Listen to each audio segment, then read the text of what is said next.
Resolved the matter at the Melbourne Magistrates Court. The result? A CCO with conviction. Numerous unpaid work hours was imposed on the CCO, no other conditions. First time before the court, no prior history, but it was a significantly high obtaining property by deception charge.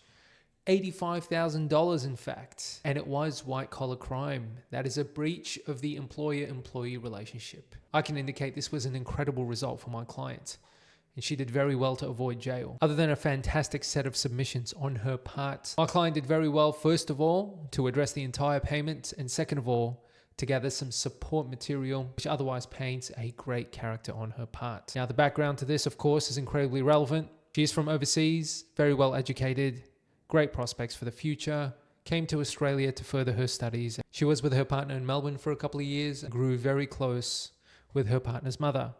Her partner's mother was diagnosed with cancer, stage 4, terminal, and passed away within 6 months. During that 6 months, her partner had supported his mother significantly on a financial level. My client had a significant mental health trauma linked to this. When she was 11 years old, she was abandoned by her father, and she remembers this very clearly. That abandonment, that losing of a parent weighed heavily on her when she considered the imminent loss of her partner's mother and did everything she could to find a way to support her partner through this difficult time.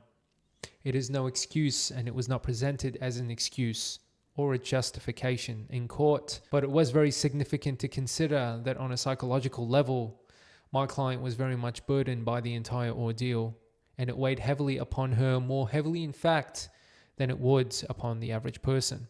And these exceptional circumstances were considered, as well as many other things, including the effort that she undertook to repay the entire amount and the great character references that spoke very highly of her otherwise good character. On reflection, matters like this, where there is a significant breach of trust between employers and employees, there will have to be some compensation, but also in the significant amount of remorse and a very sensible explanation as to how the accused found herself in this situation. I did my utmost for my client to ensure the court that my client was not a person of criminal tendencies and engaged in this behavior either recklessly or for the thrill of it. She was very much a stranger to criminal activity, and she probably will not be finding herself in this situation again. It was in fact someone who was taken by a very desperate situation, and the court ultimately recognized that when they considered not sending her to prison and instead imposing a community corrections order.